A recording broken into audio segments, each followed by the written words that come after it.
noso día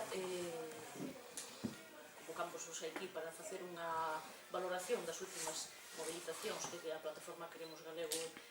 levou a cabo en defensa da nosa lingua, nomeadamente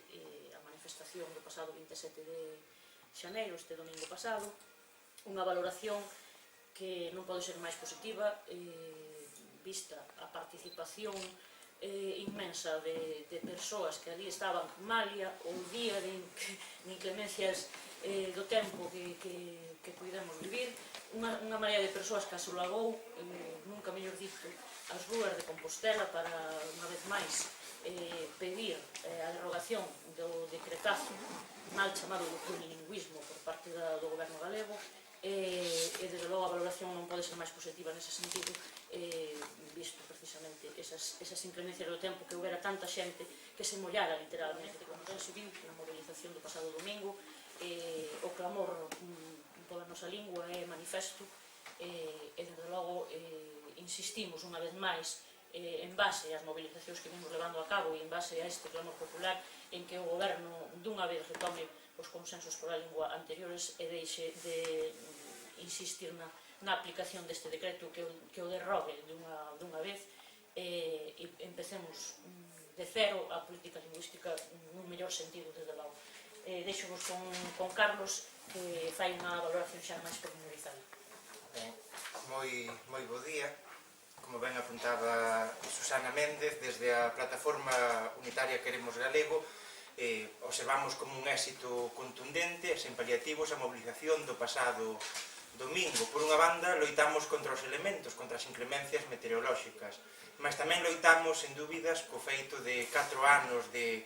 mobilización continuada en defensa do noso idioma, organizacións que, sobra dicir, non contamos con ningunha axuda do goberno galego para estas accións en defensa da nosa lingua, que hai que recordar que a mobilización do pasado domingo foi unha mobilización en defensa do cumprimento do Plan Xeral de Normalización da Lingua Galega, da Lei de Normalización Lingüística, que este ano fai 30 anos de vixencia, 30 anos de incumprimento, sobre todo no que é o período último dos gobernos de Alberto Núñez Feijóo, e tamén o cumprimento da Carta Europea das Linguas, un tratado internacional sobre dereitos lingüísticos que o goberno galego incumpre non só de forma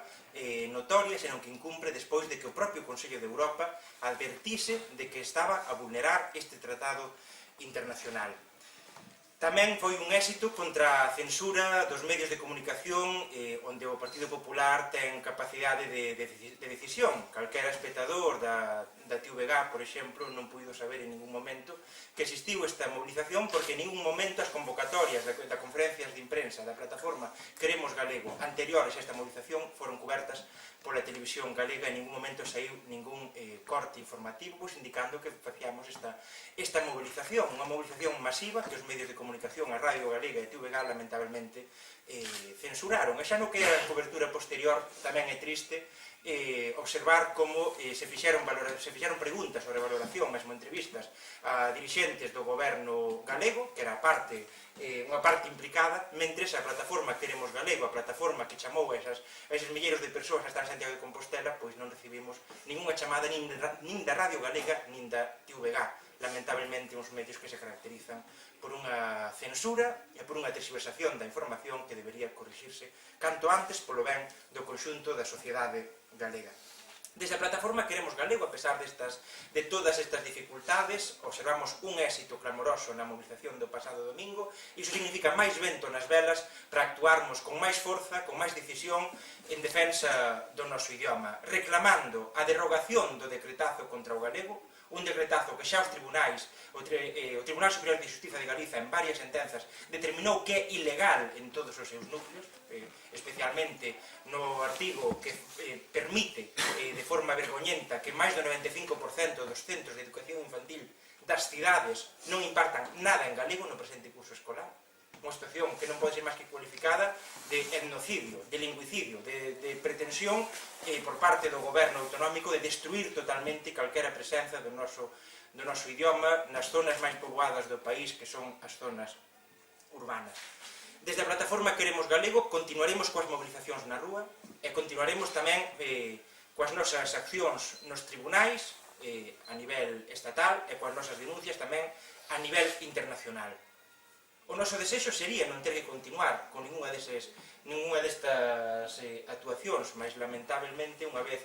que o goberno galego quere recorrer as sentenzas do Tribunal Superior de Xustiza de Galiza, pois, sen dúbidas, a plataforma Queremos Galego estaremos aí para facer escoitar a nosa voz.